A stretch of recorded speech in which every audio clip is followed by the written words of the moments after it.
सो hi guys, मेरा नाम विनय कुमार है और आप देख रहे हैं वॉकर स्टेप। दोस्तों ये ऑपरेशंस इन एरे की सेकंड पार्ट है। अगर आप पहले वाली वीडियो नहीं देखी है तो आप जाके पहले वाली वीडियो देखिए, उस वीडियो की लिंक मैं डिस्क्रिप्शन में डाल दूंगा। दोस्तों अगर अब तक मेरे चैनल को सब्सक्राइब नहीं किया तो सब्सक्राइब कर लीजिए और बेल आइकन को भी दबा देना। तो चलो हम स्टार्ट करते हैं हमारे पहले टॉपिक से, जो कि बेसिक सिंटैक्स है। दोस्तों ये हम पहले अपना कंपाइलर खोल लेते हैं। दोस्तों आप ये जो देख रहे हैं ये हमारी C++ की बेसिक सिंटैक्स है।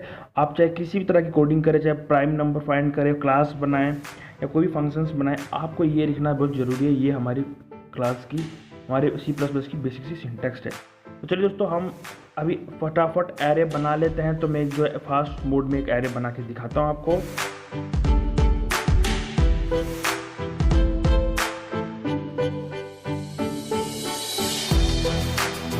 दोस्तों यहाँ पे मेरा एरे बन चुका है। मैं आपको कंपाइल करके दिखाता हूँ। यहाँ पे मुझे एंटर एलिमेंट ऑफ एरे पूछ रहा है, तो मैं यहाँ पे एलिमेंट डाल लेता हूँ। अगर आपको जूम नहीं दिख रहा है तो मैं ऐसे सिंपली इसको आपको जूम करके दिखाता हूँ। मैं दोस्तों यहाँ पे एलिमेंट डाला है 1 2 3 एंड अब मैं जो इसमें और वैल्यू डालता हूँ 4 एंड 5। ठीक है दोस्तों, जब मैं एंटर करूँगा तो मेरे एरे जो है प्रिंट हो जाएगा। तो मैंने एंटर कर दिया। अब मैं आपको यहाँ पे जूम आउट करके दिखाता हूँ। तो दोस्तों ये मेरे एलिमेंट है जो मैंने अभी एंटर किए हैं। यहाँ पे सिंपली जो है प्रिंट करके आ गया है।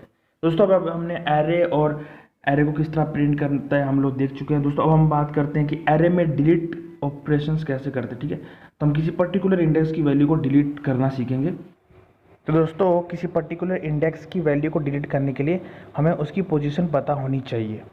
तो सिंपली हम पहले यूज़र से पोजीशन लेंगे और उसके बाद उस पोजीशन की वैल्यू को हम एरे से डिलीट कर देंगे। तो सिंपल हम यूज़र से जो है उस पोजीशन की वैल्यू ले लेते हैं। तो सबसे पहले मैं यहाँ पे पोजीशन डिक्लेयर कर देता हूँ इंट, देन एक पोजीशन की वेरिएबल ले लेता हूँ POS करके। ठीक है, और मैं सिंपली यूज़र से इस पोजीशन को एंटर कराऊंगा।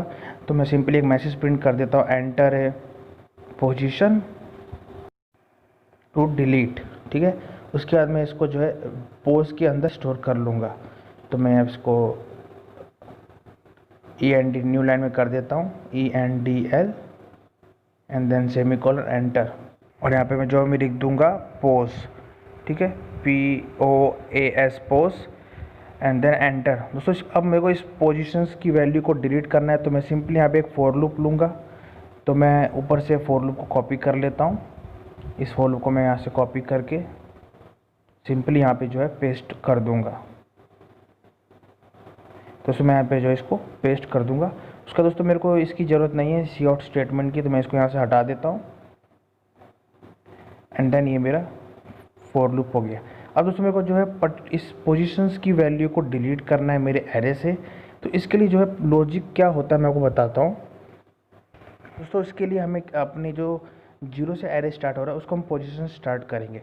एक्चुअली में कुछ हमारा एरे में कोई एलिमेंट डिलीट नहीं होती है, ओवरराइट हो जाती है। तो हम सिंपली क्या करेंगे, उस पोजीशन पे हमारी नेक्स्ट एरे की वैल्यू को ओवरराइट करा देंगे। तो फॉर एग्जांपल अभी मेरा ए का आई मतलब पोजीशन पे है, उसके नेक्स्ट वैल्यू मतलब कि ए का जो i+1, ठीक है, i+1 जो उसकी नेक्स्ट वैल्यू है उसको ओवरराइट कर दो i पे। तो ये हमारा कंपाइलर इसको किस तरह समझता है। तो सिंपली मैं एक एलिमेंट डाल देता हूँ, फॉर एग्जांपल 1 2 3 4 5, और मुझे जो है 3 की वैल्यू को यहाँ से डिलीट करना है। तो मैं सिंपली क्या करूँगा, उस वैल्यू पे ओवरराइट कर दूँगा 4 को एंड 4 की पोजीशन पे ओवरराइट कर दूँगा 5 को। दोस्तों इसी तरह जो है हमारा कंपाइलर समझता है और यही हमारा डिलीट ऑपरेशन। तो अब मैं इसको दोस्तों जो है प्रिंट करके दिखा देता हूँ। मैं सिंपली ऊपर से इस फॉर लूप को कॉपी करूँगा, डिलीट के बाद वाले फॉर लूप के बाद मैं जो है यहाँ पे पेस्ट कर दूँगा। तो मैं सिंपली यहाँ पे जो इसको पेस्ट कर देता हूँ। तो दोस्तों इसके बाद आपको क्या करना है कि आपकी फॉर लूप की साइज़ को कम करना है, मतलब कि एरे की साइज़ को कम करना है, क्योंकि डिलीट के बाद हमारे एरे की साइज़ कम हो जाती है। तो मैं सिंपली यहाँ पे 4 लिख दूंगा। अगर दोस्तों आपने साइज़ यूज़र से लिया है तो आपको सिंपली क्या करना है कि यहाँ 4 की जगह पे n लिखना है एंड n-1। ठीक है, और आप चाहे तो यहाँ पे सिर्फ n लिख के और यहाँ पे सिर्फ आप n लिखिए और आप जैसे डिलीट करते हैं उस फॉर लूप के बाद ही साइज़ को कम कर दीजिए, साइज़ को जो है कम कर दीजिए n-, सेमीकोलन। ठीक है दोस्तों, तो फिलहाल तो मैंने यूज़र से वैल्यू नहीं ली है, तो मैं यहाँ पे जो इसको हटा देता हूँ और यहाँ से n को भी हटा के अपनी साइज़ को 4 कर देता हूँ। देन सो कंट्रोल सेव करता हूँ मैं सेव करने का दोस्तों जो इसको मैं कंपाइल करता हूँ। तो यहाँ पे दोस्तों मेरा कंपाइल स्टार्ट हो चुका है। दोस्तों यहाँ पे जो मेरा कंपाइल खुल चुका है, यहाँ पे आप देख सकते हैं मुझे यहाँ पे एरे एंटर करने बोल रहा है। तो यहाँ पे सिंपली मैं एरे के एलिमेंट्स डाल देता हूँ और यहाँ पे मेरी एरे के एलिमेंट्स प्रिंट हो चुकी है। ठीक है दोस्तों, अब मुझे जो यहाँ पे ये पोजीशन पूछ रहा है, मैं आपको जूम करके दिखाता हूँ। ये मुझे बोल रहा है enter a position to delete. तो मैं इस थर्ड पोजीशन वाले को मतलब 3 एलिमेंट को डिलीट कर दूंगा जो कि सेकंड पोजीशन पे है। तो मैं सेकंड लिखूंगा एंड देन एंटर। तो आप देख सकते हैं दोस्तों यहाँ पे जो है मेरी सेकंड पोजीशन वाली एरे एलिमेंट डिलीट हो चुकी है और यहाँ पे सिर्फ 4 एलिमेंट्स दिख रहे हैं 1 2 4 5। ठीक है दोस्तों, डिलीट कैसे करते हैं एरे में हमने जो सीख लिया। अब दोस्तों हम बात करते हैं कि एरे के अंदर इंसर्शन ऑपरेशन कैसे करते हैं, मतलब कि एक पर्टिकुलर वैल्यू को हम पर्टिकुलर पोजीशन पे कैसे एंटर करा सकते हैं। तो मैं सिंपली इसको कॉपी करूँगा पूरे कोड को और न्यू फाइल खोल के इसको यहाँ पे जो है पेस्ट कर दूँगा।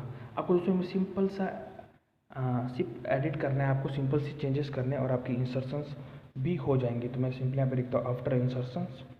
दोस्तों यहाँ पे मुझे पोजीशन तो पता है कि किस पोजीशन पे इंसर्ट करना है, पर क्या वैल्यू इंसर्ट करना मुझे ये नहीं पता है। तो मैं सिंपली यहाँ पे एक और वेरिएबल ले लूँगा वैल्यू करके, ठीक है।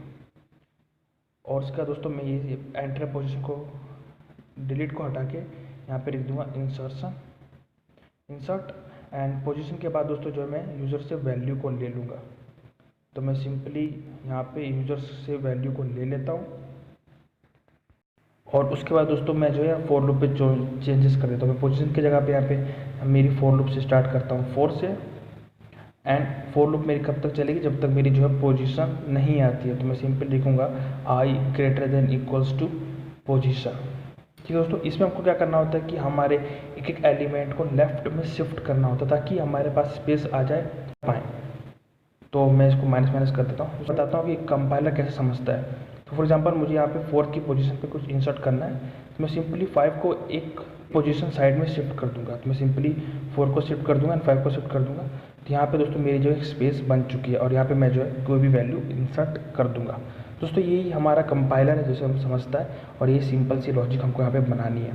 तो मैंने यहाँ पे लिख दिया कि आई की जो लास्ट वैल्यू है उसको हम एक वैल्यू साइड में शिफ्ट करते रहें जब तक हमारी वैल्यू पोजीशन तक नहीं पहुंचती। ठीक है, तो आपको सिंपली क्या करना है, यहाँ पे a+1 लिखा है, आपको यहाँ पे सिंपली लिखना है a-1। ठीक है, ये सिंपल सा चेंजेस है हमने किया है। उसका दोस्तों ये फॉर लूप ख़त्म होने के बाद हमें उस वैल्यू को उस पोजीशन पे जो है स्टोर करना पड़ेगा। तो दोस्तों मैं सिंपली उस वैल्यू को उस पोजीशन पे स्टोर कर देता हूँ। यहाँ पे लिखूँगा मैं a ब्रैकेट में position and equals to value and then semicolon. ठीक है दोस्तों, इसका मतलब उसको मैं कंट्रोल सेव करूँगा एंड रन करके दिखाऊँगा। तो मैं यहाँ पे मेरा यहाँ पे कंपाइलर स्टार्ट हो चुका है दोस्तों, ये मेरा यहाँ पे कंपाइलर स्टार्ट हो गया। ठीक है, तो मैं आपको साइड बाय साइड कंपेयर करके दिखाता हूँ कि हमने जो कोडिंग की है और कंपाइलर की इंटरप्रिटेशंस कैसी है। तो आप यहाँ पे पहले जी मुझे मैसेज आया एंटर एलिमेंट ऑफ एरे, तो मैं आप देख सकते हैं यहाँ पे सेम मैसेज यहाँ पे आया। मेरा भी कंपाइलर यहाँ पे है, तो मैं वैल्यू इंसर्ट कर रहा हूँ और मेरा जो है फॉर लूप चल रहा है। ठीक है दोस्तों, यहाँ पे वैल्यू मैं इंसर्ट करते जा रहा हूँ और मेरी फॉर लूप की आई की वैल्यू बढ़ती जा रही है। जैसे दोस्तों मेरी आई की वैल्यू 5 की इक्वल्स आएगी, मेरा यहाँ पे फॉर लूप खत्म हो जाएगा। तो मैं अभी यहाँ पे एंटर करूँगा तो यहाँ पे मेरी फॉर लूप खत्म हो जाएगी और अगली फॉर लूप स्टार्ट हो जाएगी। दोस्तों यहाँ पे मैं एंटर करता हूँ। ठीक है, एंटर करने के बाद मेरी ये जो सेकंड फॉर लूप है जहाँ पे लिखा है एरे एलिमेंट, ये स्टार्ट हो चुकी है। ठीक है, और यहाँ पे मेरी सारी वैल्यू को प्रिंट कर दी है। अब मुझे पूछ रहा है enter a position to insert, ये जो आप मैसेज देख रहे हैं मेरे कोड पे पोजीशन डाल दिया 2। उसका दोस्तों मेरे को यहाँ पे वैल्यू पूछ रहा है, तो मैं यहाँ पे सिंपली वैल्यू डाल देता हूँ 100। तो दोस्तों मेरी वैल्यू जो है यहाँ वैल्यू के अंदर स्टोर हो जाएगी। तो मैं पे एंटर करूँगा दोस्तों, यहाँ पे जो मेरी वैल्यू इंसर्ट होके आ चुकी है और मेरे यहाँ पे ये फॉर लूप चला है। दोस्तों आपने देखा कि कैसे कंपाइलर और मेरी कोडिंग काम करती है। आपने देखा कि हमारी कोडिंग को कैसे कंपाइलर समझता है। तो चलिए दोस्तों आज के लिए इतने। अगर आपको वीडियो अच्छी लगी तो लाइक कीजिए और अगर दोस्तों अभी तक आपने मेरे चैनल को सब्सक्राइब नहीं किया तो सब्सक्राइब कर लीजिए और बेल आइकन को भी दबा देना। दोस्तों मेरे इस चैनल पे 2 कोर्स और चल रहे हैं, MySQL एंड एंगुलर। अगर आपको उसमें इंटरेस्ट है तो आप उसको चेक कर सकते हैं, लिंक मैं डिस्क्रिप्शन में डाल दूंगा। दोस्तों अगर आपने मुझे अभी तक इंस्टाग्राम पे फॉलो नहीं किया तो फॉलो कर लीजिए, उसकी भी लिंक मैं डिस्क्रिप्शन में डाल दूंगा। तो चलिए दोस्तों, आज के लिए इतना ही, फिर मिलेंगे ऐसी इंटरेस्टिंग वीडियो में। धन्यवाद।